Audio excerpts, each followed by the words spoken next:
Hello, good evening, everyone. Good evening, and welcome to What's on Your Mind today, Wednesday Live. Welcome, everyone. Welcome on Facebook. Welcome on Instagram. Those of you joining and going to join us on Zoom, welcome also. We are also live on YouTube. I want to welcome you all to Wednesday Live. What's on your mind? Wednesday Live with Uchono Cheto. Welcome, guys. It's always a privilege and an honor to come here and to be sharpened by your questions, because you might think that a mentor knows it all. Fun too.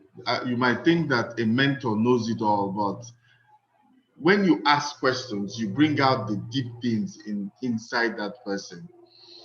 So answering your questions have helped me to more or less become a better mentor, a better coach, at the same time. So it's always a privilege, and I look forward to coming before you guys this every Wednesday to be able to answer questions, and some of the and SMSs, some of the messages that have been left on my DM has been very rewarding.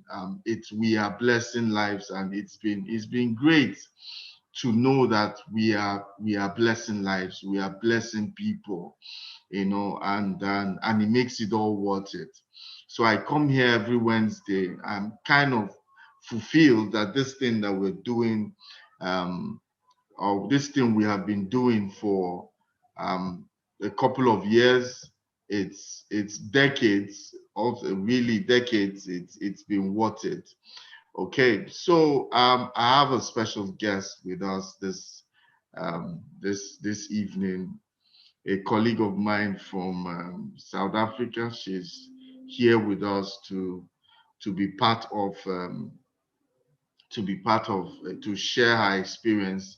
We have two questions for today. We will be taking just two questions for today.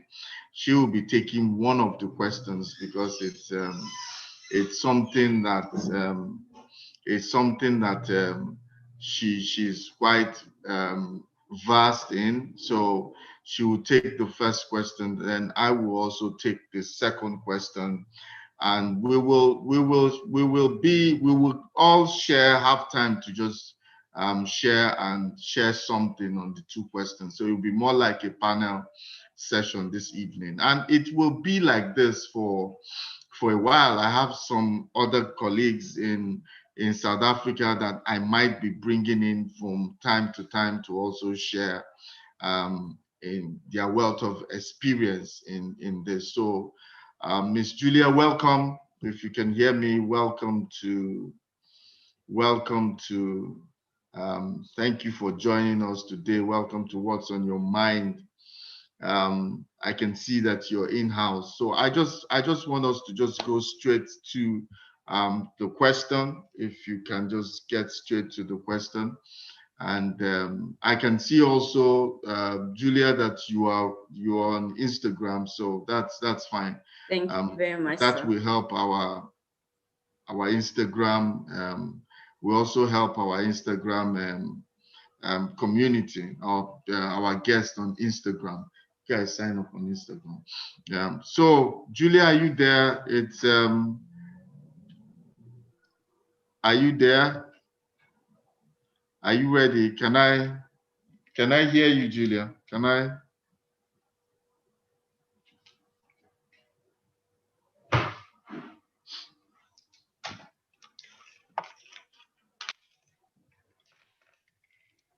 I am here, sir. Can you hear me?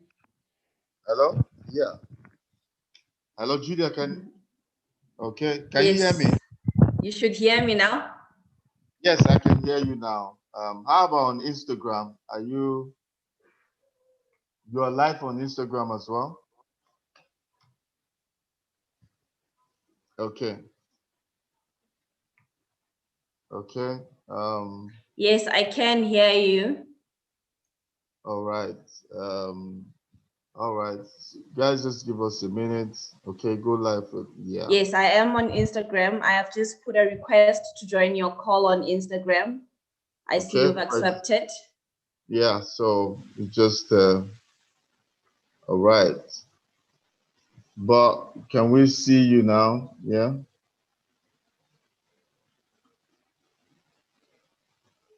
So where are you? Can you see me on Instagram? It's still loading. I can see myself. Get on Instagram so that you can. Just I'm me. going to put in the request again. Okay, put in the request again. Let's put in the request.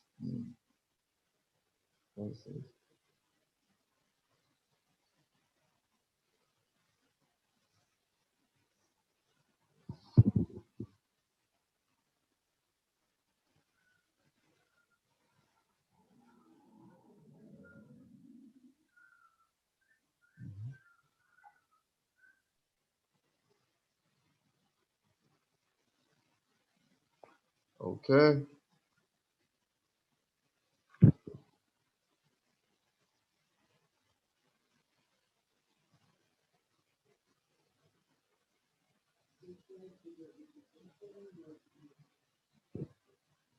It's restarting.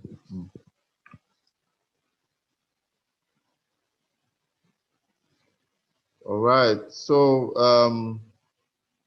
just give us a minute. We're just trying to see how we can reload. Yeah. So Julia, just make the request again. View.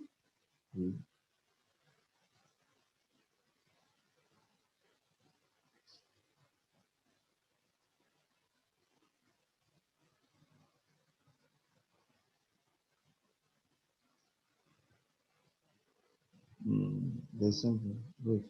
Listen. What is this?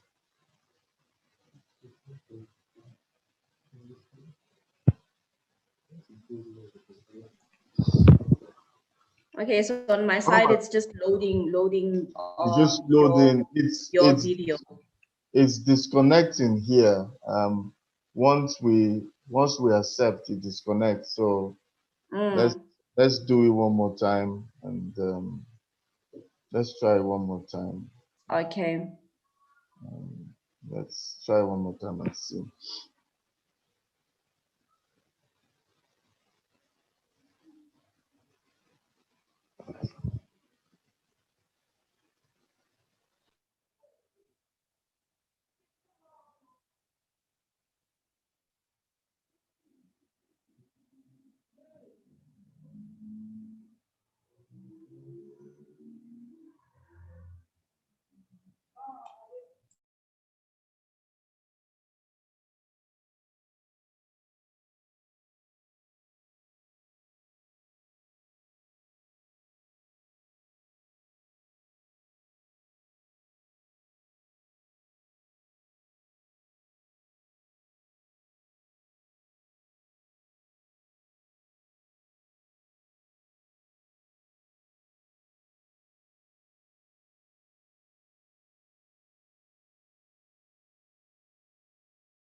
Okay. Hello, Julia, are you with me? I am here, sir. Okay, please, can you just try one more time? And let's see. Just try one more time. And afterwards, then we can just do on Zoom alone.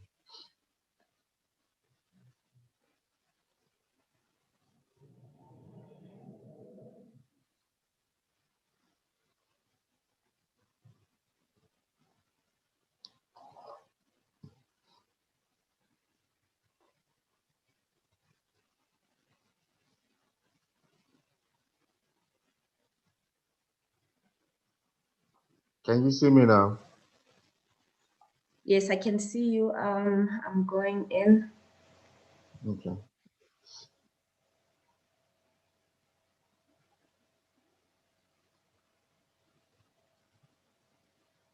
Okay, so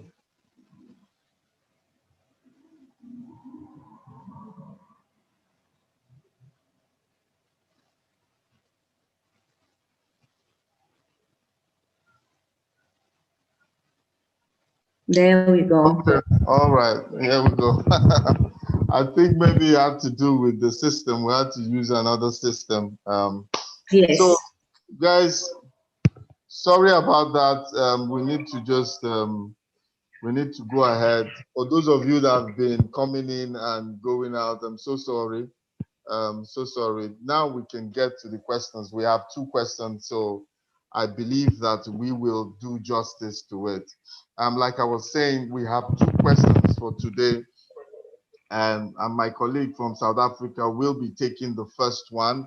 And it says, I will just read. Julia will just go right into it now. It says, "Good morning, sir. I run a sachet water factory, and we have been doing so for the past 3 years. The challenge I am having so far is the way the staff leave. They barely stay 6 months. How do I learn to retain staff, because we will not survive if the staff turnover is this high?" This is from Dave from Port Harcourt. Dave is in my city, Port Harcourt. So this is what Dave is asking. So how can we help Dave in this area? I know that you're quite you have some experiences in this area that you can help us. So Julia, over to you. Just share with us the things that you think. Thank you, sir. Thank you, sir. Greetings to the viewers. Hi, Dave. This is a very interesting question that also actually makes one ask a lot of questions. But just to try maybe to generalize the answer, it would depend on the establishment of why people are leaving the company. Is it a salary issue? Is it a pay issue? Or is it the fact that people are not connecting to the vision of the company? Are people connecting to why we do things in the company? So the very first thing I would look at, Dave, would be, why are my people leaving? And if you're not aware of the reasons why people are leaving, it can also indicate that there's not a system of feedback or a culture of feedback where you can actually be much more aware in terms of what your staff is feeling or how your staff is feeling. So we need to look at the fact that in any organization where culture does not involve a free or open space of communication or open line of communication, you end up losing people not knowing why they are leaving. For you to establish why people are leaving, you need to create a culture of feedback. So set up a system whereby you can get feedback every now and then from your employees, either on performance key indicators or generally on your company mission, vision, and things to improve. A simple thing as asking people how you can better distribute your product or how you can better model your product. It can give you a highlight of where your people are. There's also performance discussions that you can do with the people that you have now. Try and focus more on having agents or a manager or somebody who can actually supervise the that can sit down with people and have performance discussion, because when you are having a performance discussion, you are able to identify if people are still happy, if people lack certain skills, because other people can be frustrated in a job, not because they are unhappy about the culture, not because they are unhappy about the salary, but because they are not skilled. They don't feel like they are skilled enough or they are developed enough to be effective. So they don't feel like they are actually fulfilling a purpose within your company. So try and have somebody who will review performance once or two times a month, where each employee gets a chance to sit down and discuss what is their key learnings in the previous month, what happened in the previous month, what can be done differently, is there any gap that you identify. That way, if a person is unhappy, you will see with them being unresponsive or not having a lot to say or a lot to add. If that person does not have a lot to add, then you start asking much more personal question. How are you feeling in your role? What do you think we can do better in your role? Such things, then you address low staff morale. If you have performance discussions, you are also able to identify in your team who is strong, who is the influence, what is actually happening, what roles do you have in your team, who is the person that's supporting everybody that everybody can go and speak to. In you identifying those key roles in your team, you are able to facilitate the process of understanding what is actually happening amongst your employees. Coaching is a very important part. In every company or every employer must have a system that they can use, that they can continuously coach people on. Make sure that your people feel like you are developing them. Make sure that they feel like they matter, because for an employee, it's not just about being in a space of doing a transaction with the employer, but it is about, do I matter? Am I fulfilling a purpose in this organization that I'm a part of? Another thing that you can look at is your vision and mission. How consistent is the company when it comes to that? Is it aligned with that statement? Is your company, is your way of operating and your way of leading in alignment to your vision and your mission for that company? There are small things that you can do also to actually make sure that morale is higher. Things like incentivizing performance. Do you have an incentive system where you say, if we sell this much or if we produce this much by this time, this is what X or Y employee is going to get? Do you have targets? People need to be in an environment sometimes where they feel there's control systems, where it's not just, I'm just doing one thing over and over every day. Identify key strengths in people of lower roles as well. Let us not just be in a position of undermining, or this person maybe is the one who distributes the water or who does whatever, and it's a lower ranking position. Find their strength and try and put them in other roles or rotate roles. So there's a lot of systems that you can actually use, but I think the more you go into understanding performance management, the more you think about, is my company's culture that which is in alignment with my vision and mission. That will help. That will really help a lot. But try and have a system, develop a system that you can constantly monitor where people are at. Have a check-in with them. You don't need to ask them, how are you feeling? Are you happy to be here directly? But in managing their performance and tracking their performance, you're able to identify when there is a gap. And when there is a gap, you are entitled as an employer to ask questions that are related to performance. In the asking of the questions, you can actually gather who is where, who's unhappy, who's not very responsive. If a person is not responsive, it either can mean that they are not comfortable talking, but the more questions you ask, the more you will discover if this person is just not somebody who's talkative, or if then this person is actually unhappy some way or another. Don't be afraid to ask for feedback as a leader. That is actually the only way you can find yourself building a very strong organization. If it's open for me to come and say to my leader, I am not comfortable with this thing, the guidance is much more easier, and you can at least be the one who's the voice in your company. rather than when somebody else from outside is coming to say, no, but the boss is not doing it right, or so and so. So you have to try and create an atmosphere or culture where people can come and say, I'm not happy with this system that we are using. That way your employees can also feel like they're adding value, because if there's something that your company is doing that another company is doing better, they are free enough to come and say, but boss, can we try this, or can we try doing this thing, because so and so company has tried it and it's working for them. It doesn't only open up for you to not lose people, but it also opens up for people to be creative and think out of the box within your organization, which will contribute not just to decreasing turnover, but also to your profit margins as well. I hope I've answered it well enough. Yes, yes, you covered everything.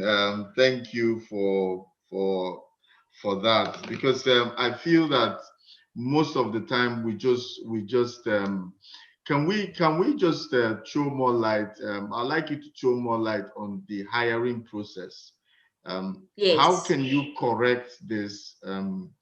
When you're hiring, how can you make sure you bring in the right kind of people that have the right kind of qualities that can imbibe to the culture that you have?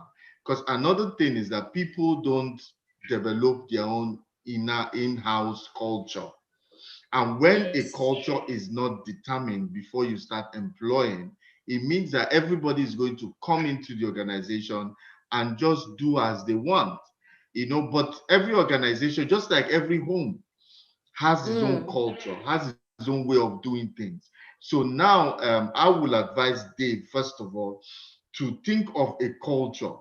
Is it like a culture in some organizations? When you go there, it's like a family business, even though they're not related.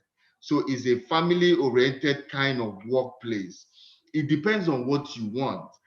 Some companies you go, they look very efficient and serious, and when you get there, they want you to take them as if they're serious. So everything about them, you can see excellence, efficiency, effectiveness. That is a culture. So people don't have that culture. So Dave, I will suggest that culture, but I want you, Julia, to throw more light in the mistake, because some of these mistakes can be corrected at the point of hiring. We don't want to go into the cost of mishire, because there's the cost of mishire is very high. You would have paid that person's salary for almost a year. So that shouldn't be the case. So what can Dave do at the point of hiring so it can help to decrease the employee turnover? I would say in a situation like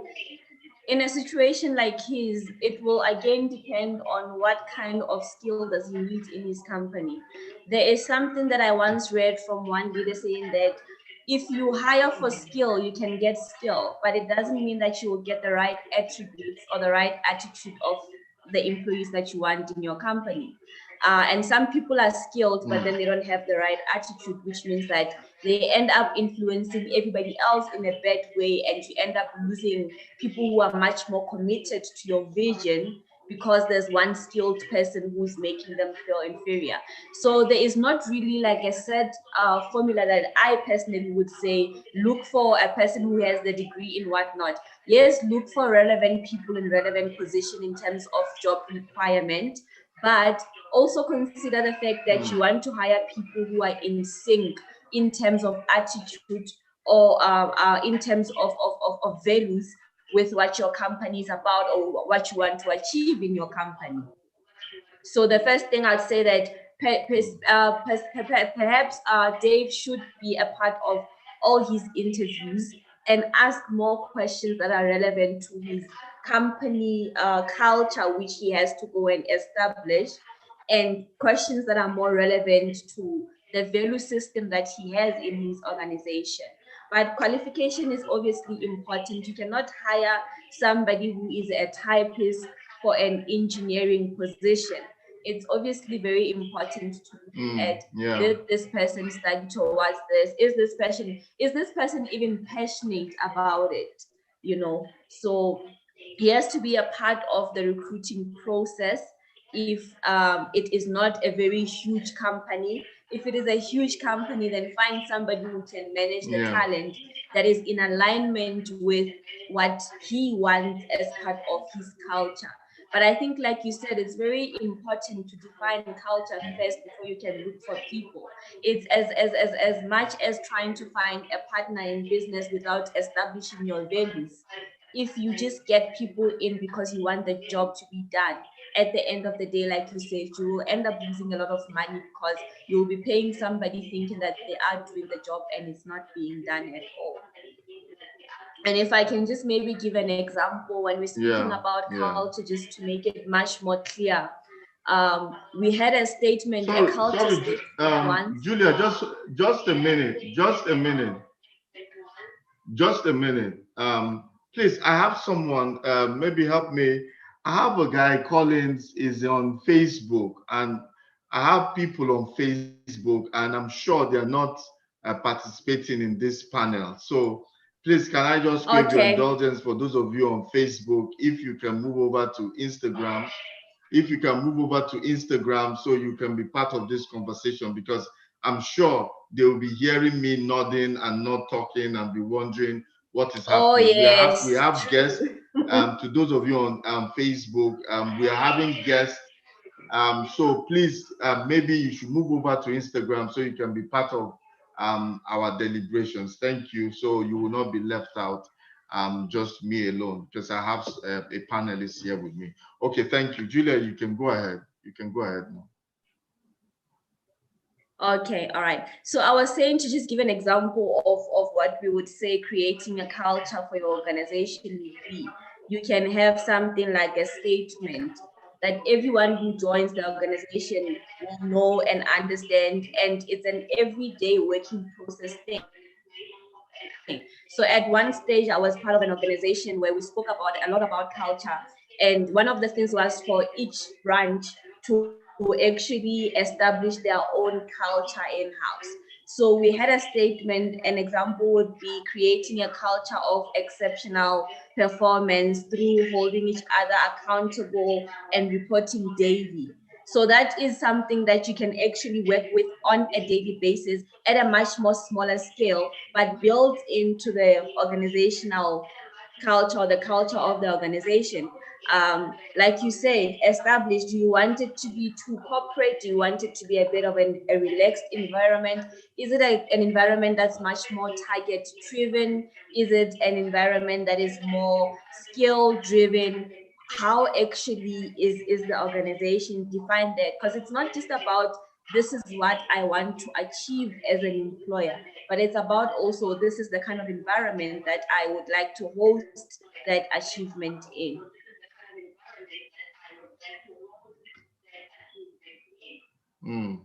Yeah. Are you still That's here? excellent. Oh, okay. Okay, I was just checking. I think we've done just. Can I just add something? Sorry, Mr. Uche. Hello. Yes. Yeah, please go ahead. Go ahead. Just to add on the question of how he can actually maybe work through his recruitment and selection process. If he has a designed template on performance, a design system or template for performance management, it actually pulls things down for him in a way that he'll have much more better perspective. Say, for example, I'm the owner of the company, and one of the objectives is good service or quality service within a certain service level agreement. If that is part of a measure that I use for performance management, when I interview people, I can ask them questions on what do you think, what would you say a fair service level agreement would be, or a turnaround time would be for so and so.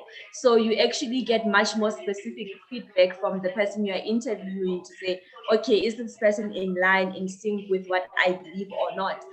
What is your view on customer service? What would you say how would you define good customer service? You know, if my objective as a company is perhaps to reach a certain market of people, I can ask them the prospective employee, what is your view on our market? What would you say our water can be? And who do you think would be a good market for our product or services? You know, not just about tell me about yourself. In asking those questions that you have on a performance management template, you actually identify who is enlightened already about the things that you are about as an employer. So creating a culture, having a culture statement that your employees can always be aware of, and also having a performance management template that is based on the key things that you want to see your employees actually achieving, and taking that document into the interview to say, what do you think about this concept? Tell me, what is your knowledge on this thing? Then you assess easily how quickly can this person be onboarded onto the company culture? How difficult will it be?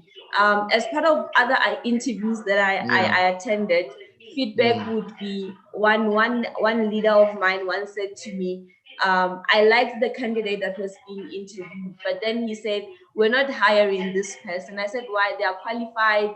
They seem like a cool personality. They look like they're a people's person. So it seems like they would be good in sales.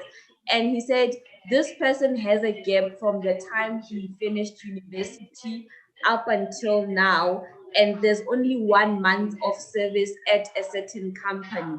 So that would indicate red flags maybe for an employer to say, okay, what was this person doing all along? Ever since the 9 years, this person only studied and did their diploma. Why did they not pursue an honors, a master's, a doctorate if they were not getting a job? And if they did get a job, how long did they stay in one job? Does this person jump from one employer to the next? What is happening? So that you can actually pick the trends of what actually is happening about this person. A CV can actually speak a lot before you even meet the person or the owner of the CV. How often does this person leave employment? If there was a gap in between, ask the person during the interview, what were you doing in the 4 years? If a person was doing nothing in the 4 years, having had been looking for a job, does that fit the kind of profile of a person that you want? Or do you want somebody who's proactive in your team? So there's a lot of indicators that can actually show him, is this what I want in my team or not?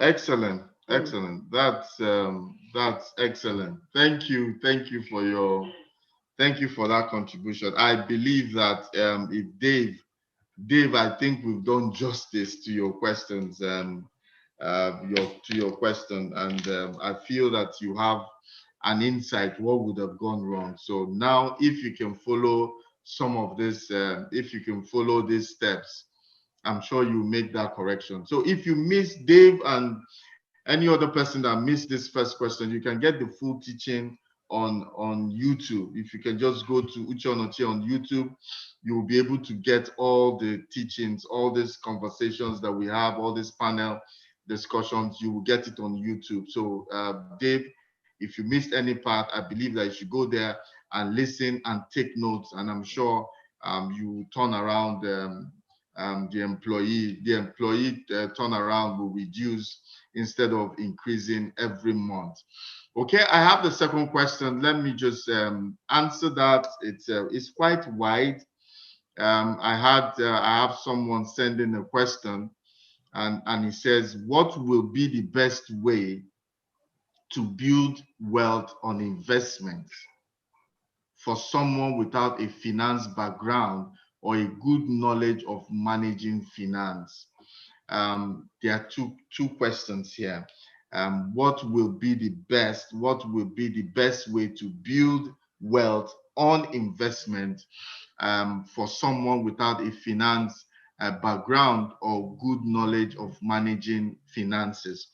I will start with the knowledge aspect. You must have an idea of investment, of the financial world. You must understand some certain terminologies concerning finance, money, and investment.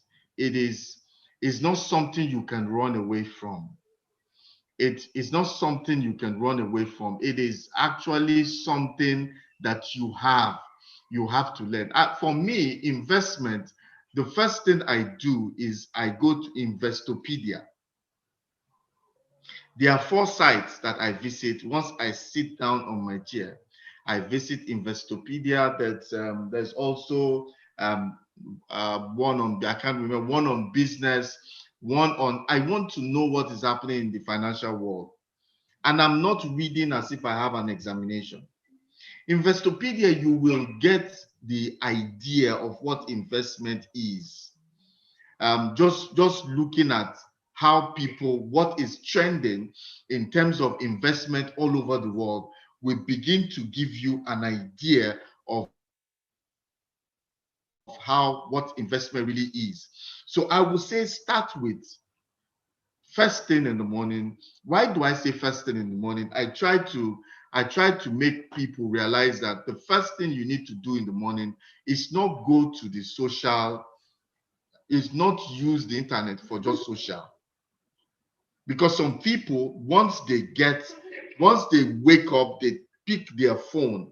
I don't mind if you're looking at WhatsApp and looking at Facebook Messenger to see if there are messages that come, depending on who. But to now begin to browse Facebook in the morning and Instagram and all that in the morning, you don't know it. On the bed, once you get up in the morning and you pick up this phone, you might be in it for the next 1 hour.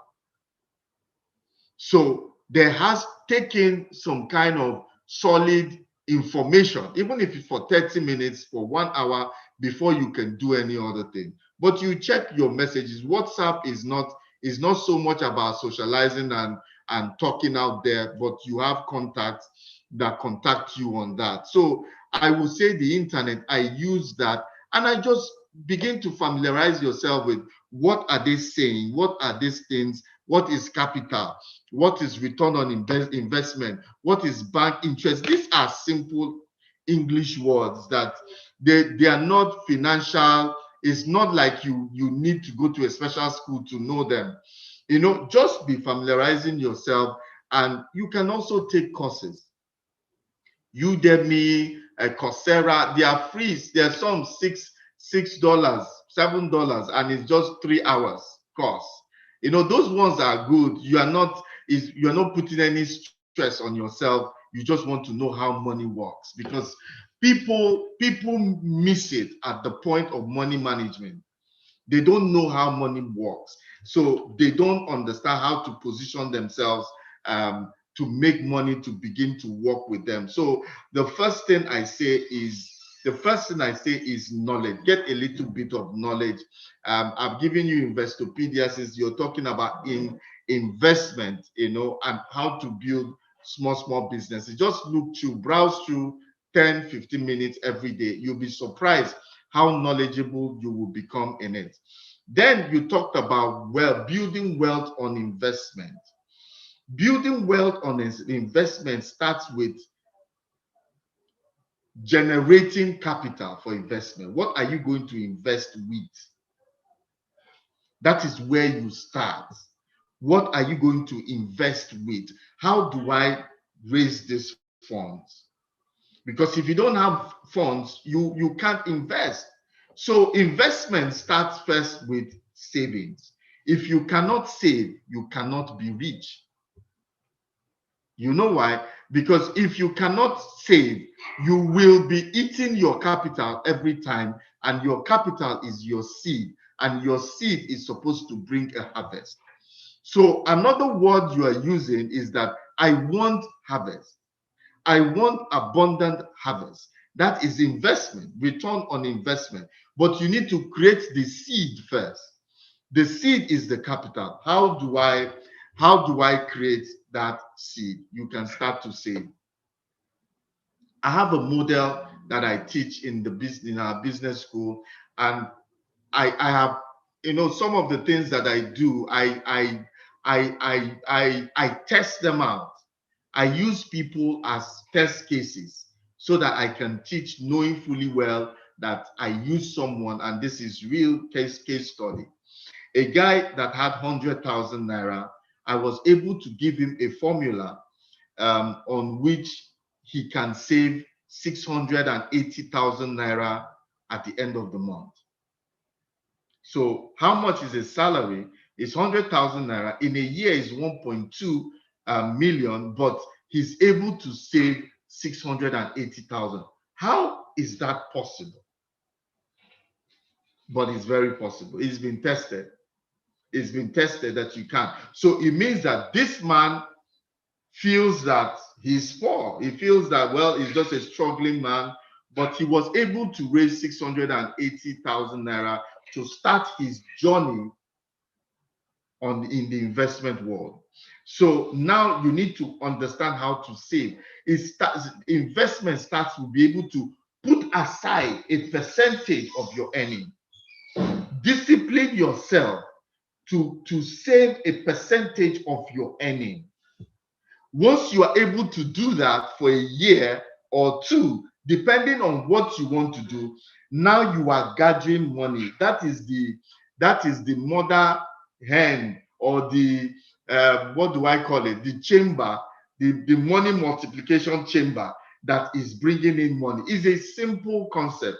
I can't go. I need like 1.5 hours to do that, so I'm not going into that. And so the thing is, you can grow your money from your salary alone. From your salary. I'm not asking you to do any other business yet.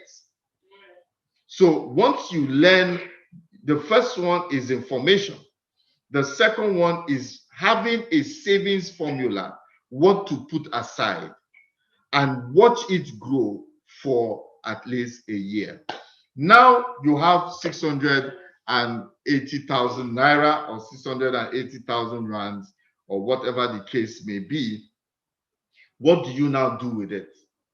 You can invest it, you can fix it in the bank, but the interest rate is 2.9. The best interest rate now is 2.9. So how do you wait? In this generation, our blood is hot. Nobody is going to put their money and be expecting 2.9%. It doesn't make sense. Okay, so that is one investment, which is a no-no to most people. Then there are also financial houses. Financial houses have high-risk investment. That can be 15%. It can be 21%, but they are high risk. So there are possibilities of losing your capital. Okay, so that is also another way that you can do to earn money if you need money. Like now in Nigeria here, there used to be bonds, government bonds, but now government bonds used to be up to like 12%. A lot of people were doing it, but now bond is almost like interest rate, so nobody is doing. So government bonds they are secure. That one is secure, and they give you your return on investment upfront. So if you have a project, if you're building a house or something, you can take that money you can fix it for 3 months, 6 months, and can use it to do something, But usually it's 3 months, 6 months, 12 months. That is safe, but it depends on what government is doing at that particular time. If government is mopping up funds, yes, but if the government does that for their CBN, central bank policies, or whatever they want to do, so you cannot rely on that fully. It's good when you do that, but it's not it might not be, well, you don't have that luxury all the time. So that is another way. Another way is stock market. The stock market is stock analysts will tell you it's not long term, but it's where you are not in a hurry to bring out the money. A lot of young people are restless. So, but stock market is something that is good. but you know that you're not getting your return immediately. At the end of the day, if you can watch, if you understand, but you have said you don't understand good knowledge of managing finance. So I will not even advise you to go into stock on your own. What you need to do is get someone to introduce you to a good venture capitalist and a stock analyst that can manage your money. You can try it out a bit. You can try out and see how stock works for you. But you know that stock is not something that you will just take out there. Okay. Another way is agricultural cooperative societies. There are many ways. Before I talk about that, I want to talk about investment sense. When I teach investment, I teach investment sense. These things I'm telling you are basic investments. I'm still going to talk about real estate, but I've realized that having basic investment sense is the destination, because you make money from everything. And I'm not talking about making the millions. I'm talking about, like, now I have a personal goal to see how I can earn, even if it's as small as 10,000 naira, 20,000 naira every month. If you're earning 20,000 naira from 10 different places, you have 200,000 naira at the end of the month. So investment is not just about big. When people see investment, they're talking about big things. I can invest. Look at a crazy thought that just came to my mind one morning. I was leaving the house. There are people that hawk food. I don't know if they have that in South Africa. The people that hawk food, they usually go to where construction sites, and their food has this nice aroma. So usually people in that class, they eat it very. Do you know that those people can make a profit of maybe 10, 15, 20,000 naira every day? Because they cook that thing and they don't go back with it. And by 12 o'clock, by the time the sun comes out, they are done for the day. They clean up their pots and they've gone. So you can imagine, because I actually questioned one of them and I said, how much do you make in a month? And it was, on a bad month, I could make 50,000 naira. So I said, wow. So it means that if I can have people like this, I can buy the rice, I can buy the beans, I can buy those things that they sell. I keep it in my house. In the morning, they come and take it and cook, or the night before, they come and take it. And we have agreed sharing formula. So I can bring in the money and the marketing aspect. They are like the technical partners, and I'll be making 20,000 naira every month, and you can grow it. In my city here, there's what is called a plantain. Roasted plantain and fish is a local delicacy. Most of the women that started it, they've trained all their kids in the university, send them abroad from these local delicacies.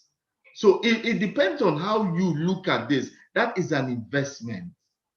So you are investing in talent. You see why I say investment sense is the key thing. You are investing in talent. So you can look at a young man, a young man is good, he can do graphic designs and all that.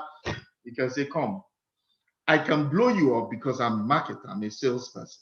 So let us start a company. This is what we can use: your gift, your technical skill, and I can use my own administrative, managerial skill to be able to push the business. So two of you are partners. And you know what? You are the passive partner.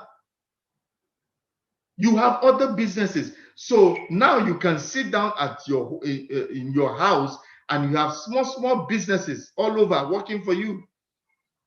1,000 rand, 22,000 rand. See, do not belittle small money. So when you're making 1,000 rand, people can say, oh, what kind of money? That's not what I'm looking for. 1,000 rand a day is 30,000 rands in a month. How many people earn that? Then you have that in 5 places. Small businesses. Do you know that if you read the story of Microsoft, there was a guy, I think he was in his 40s then, that invested $20,000 in Microsoft. And today is one of the billionaires they have in the US. He just saw a gift.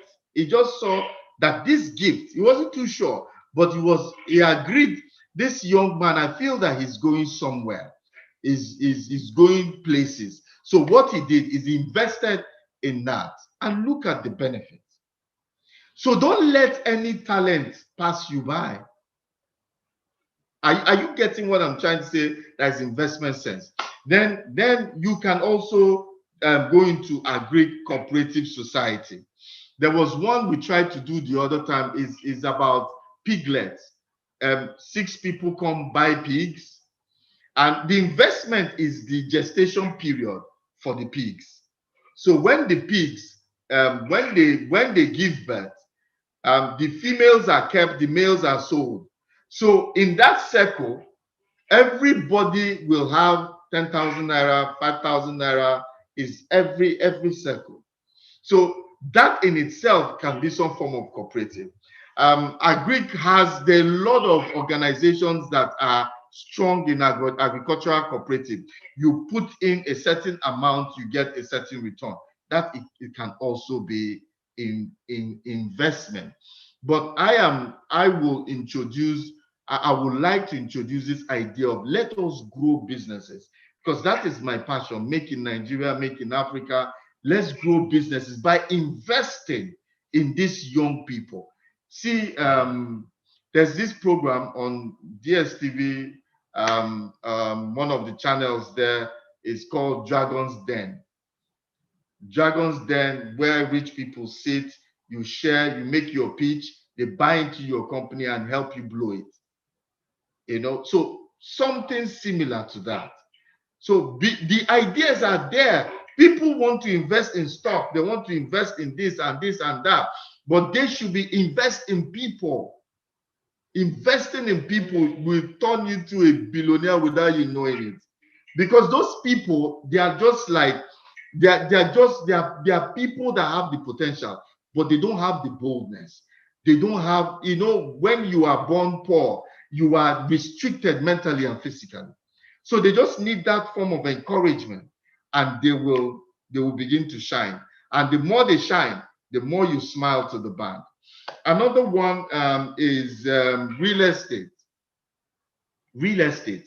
We make mistake, and I will stop on that. No, well, real estate. We have, I don't know about your country in South Africa, but here we have this, oh, I want to be a landlord. I want to get a land and I want to buy, I want to build a house and begin to collect rent. So you build a house with 20 million naira, for instance, and the highest you can put it out for rent is 1 million naira per annum. So what it means is that it's going to take you 20 years to get to just break even. Doesn't make sense. So people call that real estate, but that is not real estate. That is not real estate. You just want to,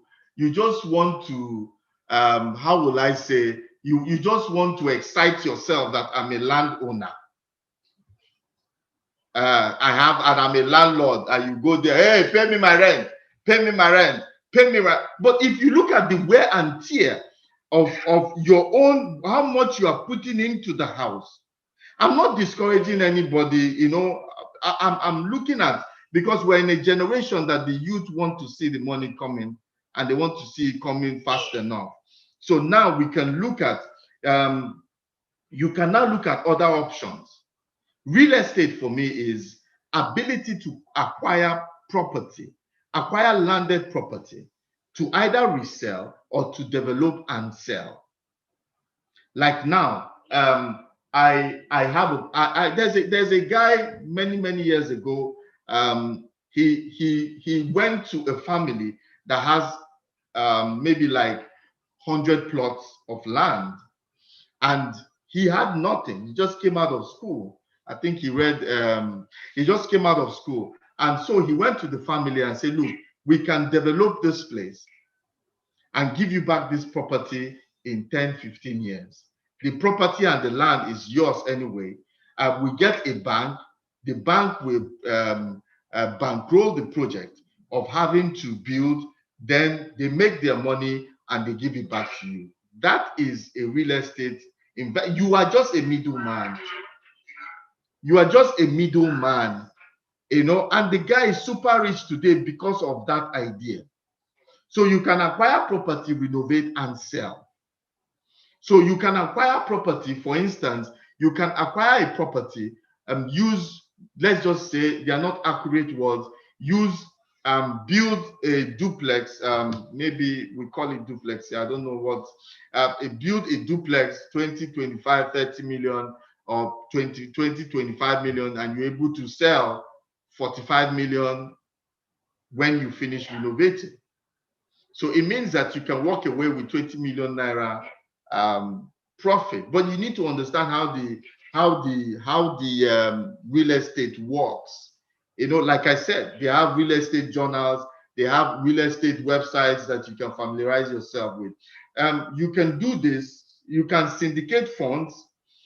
That means get people, get your friends, get people, guys. Let's put money together. Let us build a house and we become co-landlords, so that when the rent comes, we can split it up. If we are four, maybe we do a 4-story building.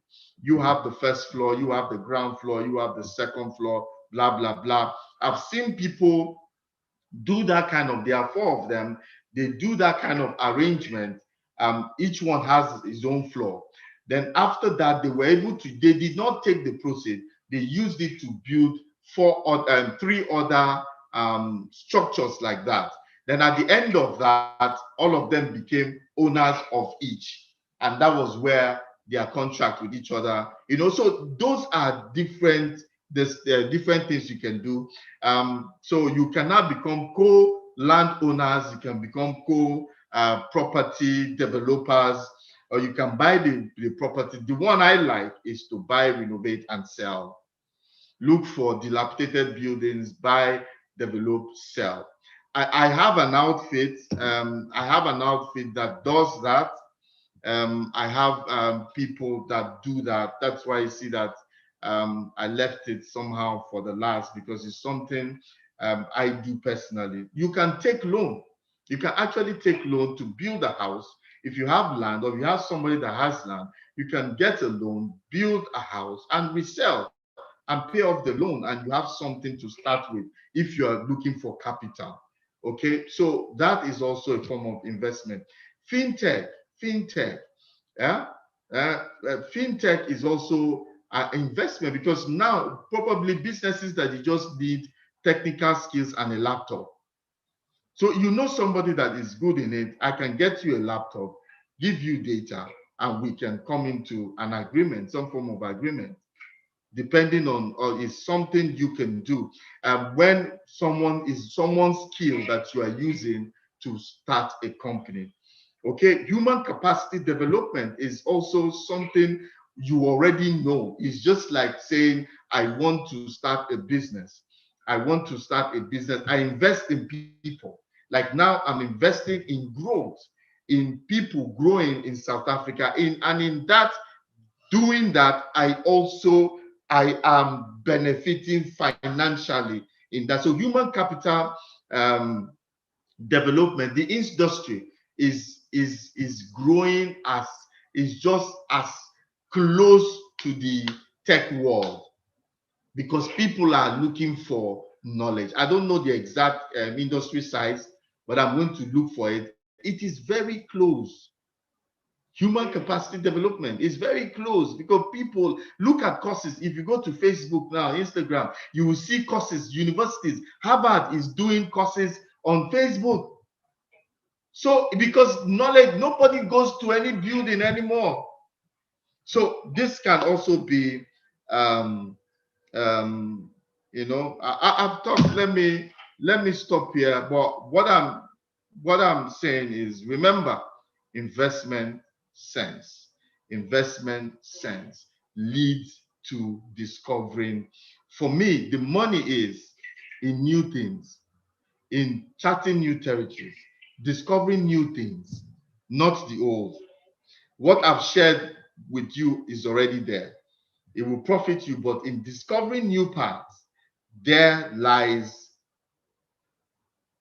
the chunk of what you were looking for. Okay, so I don't know if you have one or two things to say or what to before we can now release the people to do this. So those are the two questions we have. Okay, so guys, thank you for tuning in today. Lady Gwen, I can see you. I can see you there, Lady Gwen. How you doing? The most of you that are turned up on Facebook, we have to ask you to come on to Instagram so that you can benefit from the panel discussion. Dave, I think I've answered your question. We answered your question. Please, you know, one of the reasons why we do this is people are stuck, and just one advice, one word of advice can bring you out of it. People are lost. Just one advice can bring you out of this. People are confused. How can I make a way? Someone asking me about investment. What I have said might not be all, but it makes you to see the light and see that I can now take it from there and take the baton from there and run and do something else. This is why we do what we do here every day. And that is every week I come live to answer your questions. This is what I'm committed to do for you guys. So please just ask the questions. Next week, Wednesday, I am back again to answer more questions. So if you have more questions, just put it out there on my DM, and we're going to pick it up and answer it. Then also, for those of you maybe tuning in for the first time, I do a weekly webinar on 5 areas. We have 5 areas of focus at Marketplace Apostles, and that is career development, leadership, business, personal finance, and relationship. How to handle relationship is very key. Relationship, personal or corporate, even marriages, we talk about it here. Marriages are hot topics. Relationships are hot topics that we have in this place. So every Monday we come out and we discuss one of these things. You know, we are now in a series of leadership, and I think we're talking about talent management. And maybe, I don't know why, maybe that's why we got the first question. I'm running a series on talent management.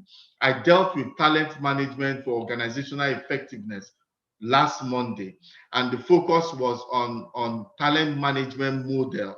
I gave a model for organizations to look for talent. Next Monday, I'm going to talk about the strategies, talent management strategies. Then the upper Monday, the third and the final week will be talent management processes. So you need to understand the strategies, the processes, the models, so that you'll be able to attract talent, retain them, and keep on reducing the employee turnover. Because I want the employee turnover to be reduced to the barest minimum. You can have employees that the least number of time they will leave your organization is between 5 to 10 years. So the way you retain them, the things that you need to do to retain them. We've had a lot. Julia, thank you. We have our guest today, Julia from South Africa. Thank you for the wonderful insight you brought today. It's always a delight to have you come to this program. We hope to have you more come and share your experience, because I think that in Africa we need to stress more on the cross-fertilization of ideas.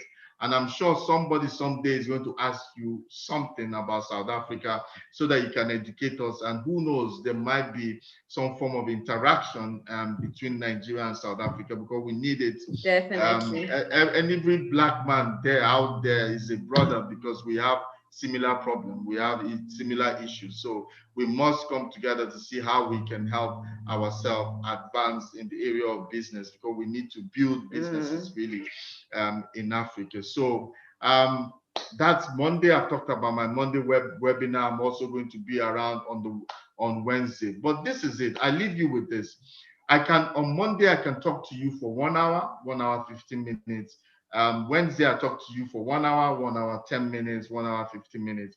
It might not be enough, but I want to do more. That's why I opened a portal for those that I can mentor one-on-one. What is the benefit of having that portal is you can ask me questions. Anytime I teach, I have a number, a dedicated number that people within that group can reach me, and I will reach them back, call them if I need, answer them on that platform. So those are the close group of people I help further than this, because I know that this might not be enough. If you want to be part of it, then follow this link. Daniel, let me have the link.